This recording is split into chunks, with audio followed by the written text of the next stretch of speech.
Nah, sekarang kita belajar tentang perbandingan senilai. Perbandingan senilai ini satu topik yang sangat menarik karena aplikasinya luas sekali. Nah, kalian terutama yang mau mempersiapkan untuk Olimpiade pasti banyak soal-soal tentang perbandingan senilai. Ayo kita belajar yuk. Kita mulai dulu dengan arti perbandingan. Apa itu perbandingan? Perbandingan adalah cara membandingkan dua besaran. Misalnya, di atas meja ada 5 apel dan ada 3 jeruk. Maka perbandingan banyaknya apel dengan jeruk adalah 5 banding 3. Contoh lain, misalnya Amir mengendarai mobil dengan kecepatan 40 km per jam. Sedangkan Jamie mengendarai mobil dengan kecepatan 60 km per jam. Maka perbandingan kecepatan Amir dengan kecepatan Jamie adalah 40 banding 60. Umumnya perbandingan itu bisa disederhanakan. 40 banding 60 menjadi 4 banding 6. Atau kita sederhanakan lebih lanjut 2 banding 3, yaitu dengan membagi 4 dengan 2 dan 6 dengan 2. Ada beberapa jenis perbandingan. Yang pertama adalah perbandingan senilai. Perbandingan senilai ini adalah perbandingan dua besaran. Ketika satu besaran bertambah besar, maka besaran yang lain pun bertambah besar juga. Misalnya, di atas meja perbandingan apel dan jeruk dipertahankan agar 5 banding 3. Jadi kalau apelnya 5, maka jeruknya 3 gitu. Nah, sekarang apelnya mau 10 gitu. Perbandingannya harus dipertahankan.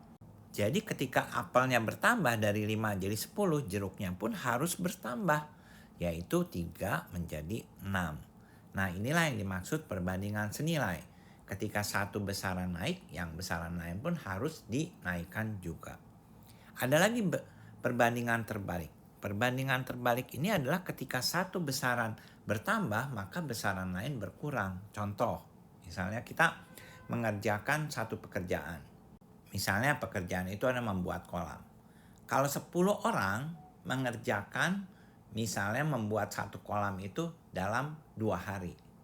Nah, sekarang kalau misalnya 20 orang, berapa hari akan selesai? Waktunya tentu akan berkurang, misalnya jadi 1 hari gitu. Nah, itulah ketika satu besaran, yaitu jumlah orang bertambah, besaran lain yaitu waktu itu berkurang. Itu namanya perbandingan terbalik. Ada lagi namanya perbandingan bertingkat. Perbandingan bertingkat ini perbandingan yang melibatkan dua atau lebih perbandingan. Misalnya contohnya A banding B 2 banding 3. Kemudian B banding C adalah 4 banding 7. Sekarang A banding C berapa? Nah, itulah perbandingan bertingkat. Jadi melibatkan dua atau lebih perbandingan. Sekarang kita mulai dengan konsep perbandingan. Misalnya kita punya di dalam satu kotak atau satu karung itu terdapat kelereng biru dan merah. Jumlah kelereng biru di sini ada 4. Jumlah kelereng merah di sini ada 5. Jadi kita hitung ini 5, ini 4. Apa yang terjadi dengan banyaknya kelereng merah dan kelereng biru kalau karungnya atau kotaknya itu ada 2? Tentu kalau kotaknya ada 2, maka kelereng birunya di sini tentunya ada 2 kali 4, yaitu 8. Sedangkan kelereng merahnya di sini tentunya ada 2 kali 5, karena masing-masing kotak ada 5. Jadi 10 kelereng merah. Bagaimana kalau kotaknya atau karungnya ini ada 3? Tentu saja di sini jumlah kelerengnya adalah 4 tambah 4 tambah 4. Atau 3 kali 4. Jadi kelereng birunya ada 12. Sedangkan banyaknya kelereng merah di sini 5, 5, 5. Yaitu 3 dikalikan dengan 5 sama dengan 15. Bagaimana kalau kotaknya atau karungnya itu ada 4? Bagaimana kalau 100 karungnya? Dan bagaimana kalau 200? Nah, cara ngitungnya adalah sebagai berikut. Di sini kita lihat dalam satu karung terdapat 4 biru dan 5 merah. Maka kita katakan banyaknya kelereng biru banding banyaknya kelereng merah adalah 4:5.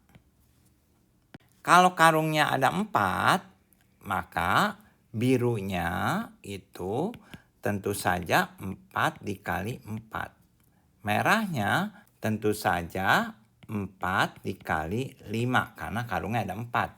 Sehingga di sini banyaknya biru atau banyaknya kelereng biru adalah 4 kali 4 yaitu 16. Banyaknya kelereng merah adalah 4 kali 5 yaitu 20. Ini untuk 4 kotak. Untuk 100 kotak, tentu saja kelereng birunya adalah 100 dikali 4 yaitu 400 buah. Untuk kelereng merahnya untuk 100 kotak adalah 100 dikali 5 yaitu 500 buah. Sekarang kita lihat soal berikut. Jika A banding B adalah 1:2 dan B sama dengan 6, maka A-nya itu berapa? Cara mengerjakannya begini ya. A banding B adalah 1:2. Sekarang dikatakan B-nya itu 6. Jadi si B-nya itu 6, berarti kita membayangkan bahwa di dalam satu kotak itu ada A1, B2. Jadi kita bayangkan dalam satu karung ada A1, ada B2. Nah sekarang dikatakan si B-nya itu ada 6. Dengan demikian kita bayangkan berapa banyaknya karung atau kotaknya. Banyaknya karung atau kotak tentu saja di sini adalah 3. Karena 2 kali 3 sama dengan 6 atau 6 bagi 2 sama dengan 3. Jadi 3 ini adalah banyaknya karung atau banyaknya kotak. Jadi banyaknya A di sini tentu saja kita kalikan 1 ini dengan banyaknya karung atau kotak itu. Yaitu dikalikan dengan 3. Berapa 1 kali 3? Yaitu 3. Sehingga banyaknya A adalah 3. Gitu caranya. Soal berikutnya. A banding B 2:3. Jika B sama dengan 27, maka A-nya berapa? Coba kita lihat di sini. A banding B adalah 2:3. Ini artinya dalam satu kotak atau satu karung, si A-nya ini ada 2. Si B-nya ada 3. Nah sekarang si B-nya itu jumlahnya harus 27 buah. Jadi ada 27 nih si B-nya. Berarti karungnya ada berapa? Ya karungnya tentu saja ada 27 dibagi 3. Yaitu jumlah karungnya ada 9. Atau 3 kan kali 9 sama dengan 27. Gitu. Jadi kalau jumlah karungnya 9, maka si A-nya berapa? Tentu saja si A ini kan satu karung 2 gitu ya. Kalau karungnya 9 ya tentu saja 2 dikalikan dengan 9, 18. Jadi banyaknya A ini adalah 18 buah. Sekarang soal berikutnya. P banding Q sama dengan 2:5. Jika P tambah Q 42, maka P-nya berapa? Kita tuliskan dulu sini P banding Q. Nah, sama dengan 2:5. Jadi bayangkan di dalam satu karung, ini ada P, ada Q. P-nya itu 2, kemudian atau di sini 2 kelereng lah ya. Kemudian Q-nya itu ada 5 kelereng. Nah, sekarang kalau kita lihat P tambah Q berapa? P tambah Q tentu saja 2 ditambah 5, yaitu 7. Nah, jadi sekarang dikatakan P tambah Q-nya ini semuanya tuh ada 42. Nah, 42 kita tulis di sini 42. Sekarang kita hitung ada berapa karungnya. Kalau tadinya misalkan di sini jumlahnya 7, P tambah Q sekarang jadi 42. Berarti karungnya ada berapa? Tentu saja karungnya itu 42 dibagi 7, yaitu 6. Jadi jumlah karungnya di sini 6. 6 karung ya. Nah, jadi berapa nilai P-nya? P-nya tentu saja tadinya 2, sekarang jadi berapa? Tentu dikalikan dengan 6. Kalikan banyaknya karung atau banyaknya kotak. Jadi kali 6 hasilnya adalah 12. Jadi jumlah P adalah 12. P banding Q sama dengan 2 banding 5. Jika Q dikurang P sama dengan 24, maka P-nya berapa?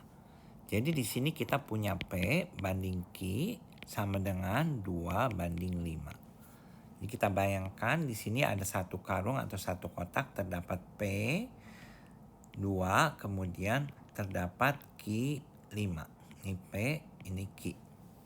Nah kemudian Q dikurang P berapa? Kita lihat hanya jumlahnya aja ya. Jadi di sini Q dikurang P adalah 5 dikurangin 2, 3. Nah dikatakan Q dikurang P ini dia ada 24. Berarti kalau Q dikurang P 24, karungnya ada berapa gitu. Dalam satu karung itu Q dikurang P ini 3. Berarti banyaknya karung tentu 24 dibagi 3. Jadi di sini 3 dikali berapa sama dengan 24. Tentu saja 8. Jadi karungnya ada 8. Nah sekarang ditanya P-nya. P-nya tentu saja di sini kita lihat satu karung P-nya ada 2. Berarti kalau ada 8 karung maka P-nya itu ada 16. Sekarang kerjakan latihan berikut ini. Saya kasih waktu 10 detik. Kemudian kita cocokkan jawabannya.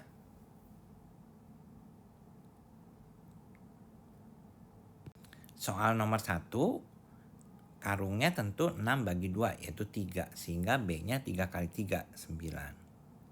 Soal nomor 2, karungnya adalah 12 dibagi 3 yaitu 4.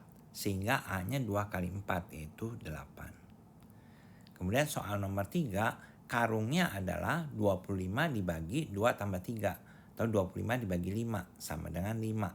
Jadi B-nya adalah 3 kali 5 yaitu 15. Sedangkan soal yang 4 adalah karungnya itu 7 dibagi 3 kurang 2. Yaitu 7 dibagi 1 sama dengan 7. Jadi A-nya itu adalah 2 kali 7, 14.